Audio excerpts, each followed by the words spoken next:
שלום לכם, כמו שהבטחתי לכם, אני עושה לכם תוכנית על התפתחות הכתב, ומי שהיה בפרק הקודם יכול להמשיך לפרק הזה, מי שלא, יש פה למעלה את הקישור לפרק הקודם וגם בהסבר. אז כמו שלמדנו בפרק הקודם, המילה הנכונה בעברית ללוגוגרמה זה דברים, ומי שאנחנו יכולים לראות בתחילת ספר דברים, שהוא אומר כתוב את הדברים. בעצם הדברים זה המילה הקדומה, המילה התנ"כית, לסימנים הכתובים. אנחנו יכולים לשער שהכתיבה התחילה כציורים, ציירו דברים שקרו בטבע, ציפור, מים, כל מיני דברים, תיארו אותם בציורים.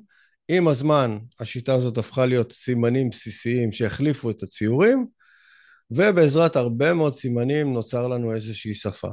פה יש לנו דוגמה לשיטות ציור, קודם כל ציורי מערות בצד שמאל למעלה ובצד ימין למטה, אז כלים שבעזרתם יכלו לצייר, אז הם יכלו לצייר את אותם לוגוגרמות, ופה בצד שמאל למטה אנחנו רואים חריטה, במקרה הזה על עצם, שכנראה יצרה את הצורך, קשה לצייר בחריטה, לייצר סימנים מוסכמים שיחליפו את הציורים. גם פה בצד ימין למעלה אנחנו רואים בשיטה המצרית שציורים עדיין קיימים, אבל הציור הזה של ציפור זה לא ציפור, יש לו משמעות. אז כמו שאתם רואים יש לנו בעצם איזשהו דיו, שבעזרתה אנחנו מציירים את הציורים ואת הסימנים המוסכמים, זה כבר תקופה משוכללת, כמו שאתם רואים בצד שמאל, נדמה לי שכתוב פה חופש המחשבה או שקט המחשבה, התנ"ך שלנו כתוב בדיו, אבל אנחנו לא נדבר על א' ב' בפרק הזה, ופה אתם רואים איך שבסין עד היום אפשר לראות אנשים שמציירים את האותיות בעצם. נחזור רגע לאותו חלק בספר בראשית שבו דיברנו על הרגע הזה, שבו הם מדברים על שפה אחת ודברים אחד, ונראה רמז פה למשהו שקרה בהיסטוריה.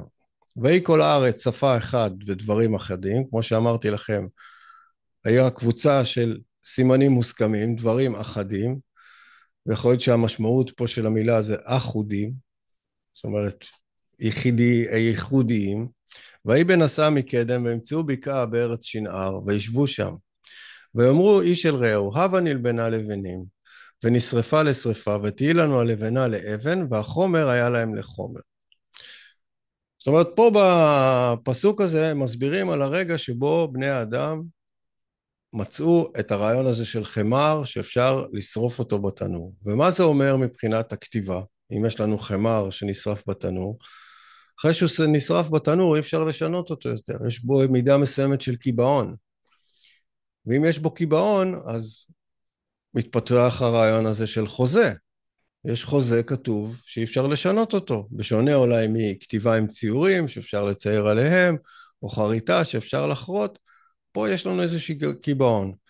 ואם אנחנו נמשיך בספר בראשית לפרק ל"א, אז אנחנו רואים שבסכסוך בין יעקב לבין לבן, הם באמת עושים דבר כזה. פסוק מ"ה, ויקח יעקב אבן וירימיה מצבה, ויאמר יעקב לאחיו לקטו אבנים, ויקחו אבנים ויעשו גל, ויאכלו שם על הגל, ויקרא לו לבן יגר שהדותה, ויעקב קרא לו גל עד.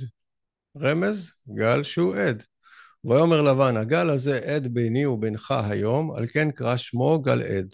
והמצפה אשר אמר, יצפה יהובה ביני ובינך. בעצם יש לנו פה רמז להתפתחות תרבותית של חוזים, והחוזים באים לידי ביטוי במצבות.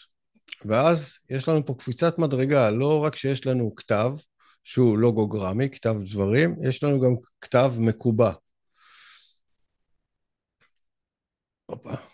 פה אתם רואים כמה דוגמאות להטבעה, הדוגמה המצרית למשל, בצד שמאל למטה אתם רואים שיש שתי סוגי ציפורים, הציפור בצד שמאל והציפור בצד ימין זהות, והציפור באמצע היא ציפור שונה. אפשר לראות שהציפור בצד שמאל והציפור בצד ימין מאוד דומות, וייתכן שאפילו הייתה להם חותמת של ציפור, והם היו חותמים את החותמת הזאת בחמר, או שהיו צריכים לפסל אותה. למשל פה אנחנו רואים משהו שככל הנראה פיסול, מה שמקיף פה בעיגול זה אומר שזה שם. זאת אומרת, סך כל הלוגוגרמות האלה ביחד זה שם, אנחנו לא נדבר כרגע על ההתפתחות של השפה ההעברתית, אבל פה בצד שמאל אתם רואים גם כן קיבוע בחמר,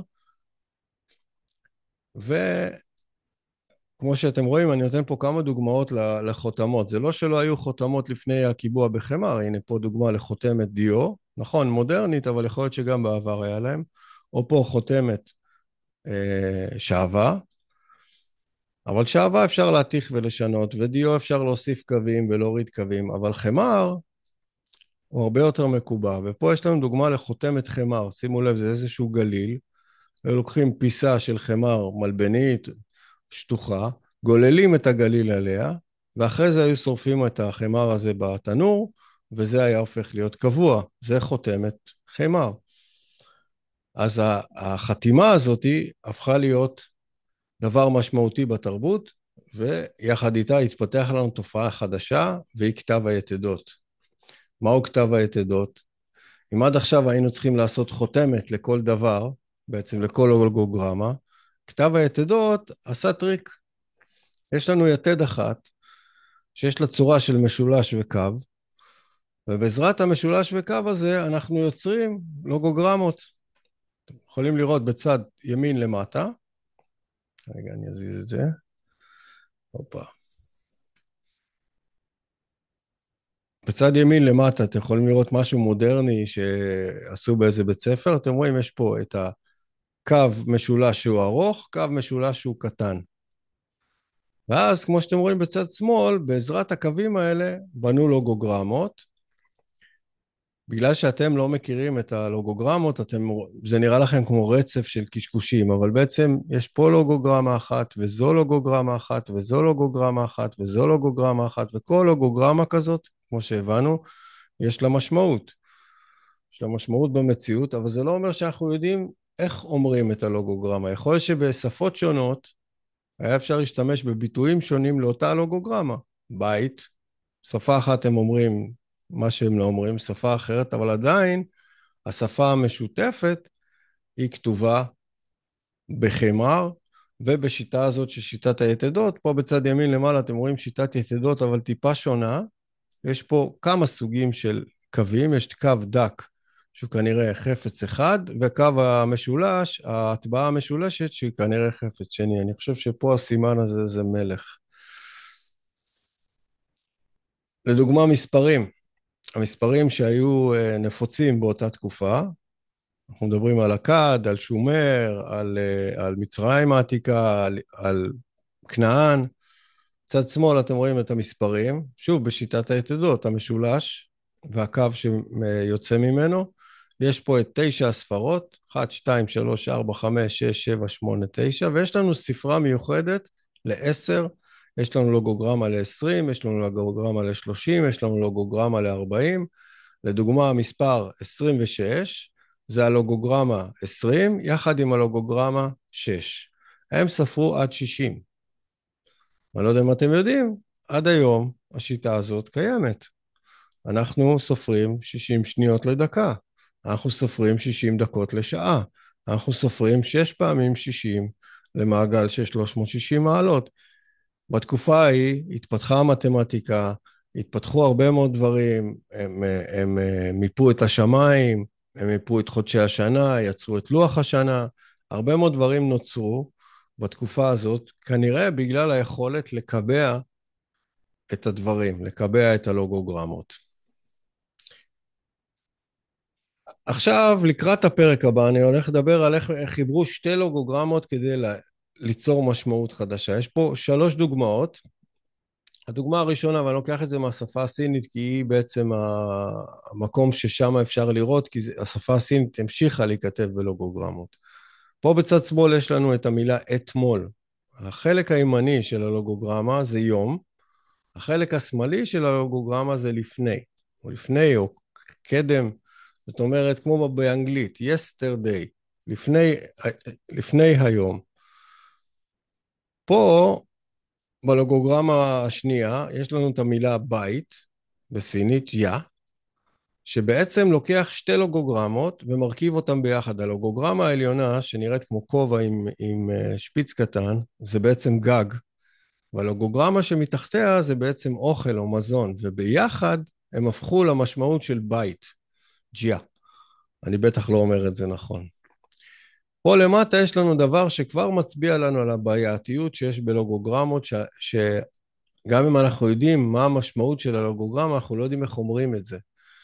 ופה יש את המילה הסינית ים, יאנג, כשהשלושת הקווים בצד שמאל, המקור שלהם הם בלוגוגרמה שמשייכת לנוזלים או למים או לכל דבר שהוא נוזלי, ובצד ימין יש בכלל את המילה כבשה.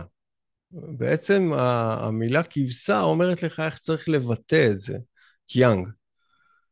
אני לא אכנס כאן לכל הבעייתיות של איך אפשר לבטא לוגוגרמות, איך בשיטה הסינית מסבירים איך לבטא את הלוגוגרמה, אבל אנחנו מבינים שיש בעיה בשיטה הלוגוגרמית, בשיטת הדברים, שאנחנו לא יודעים איך להגיד את זה, ואנחנו חייבים להכיר את זה, את הלוגוגרמה, ואנחנו חייבים ללמוד המון לוגוגרמות. תלמיד סיני ממוצע בתחילת דרכו לא יודע 3,000, 5,000 לוגוגרמות, שזה שונה לגמרי מאלף בית. אז לסיכום הפרק הזה, אני יכול להגיד ששפת הלוגוגרמות, שפת הדברים, היא שיטה מאוד משוכללת ומאוד חכמה, ושהשימוש בחמר הפך את הכתיבה למקובעת, ככה שייתכן שהייתה קפיצת מדרגה תרבותית, כי פתאום יש חוזים שמייצרים אותם בעזרת מצבות או חותמות, אבל בשיטת הלוגוגרמות, בשיטת הדברים, יש צורך ללמוד כמות גדולה מאוד של דברים, ואנחנו גם לא יודעים איך לבטא את הדברים אם אנחנו לא מכירים אותם מראש. זה היה הפרק השני של התפתחות הכתב, אני מקווה שנהנתם.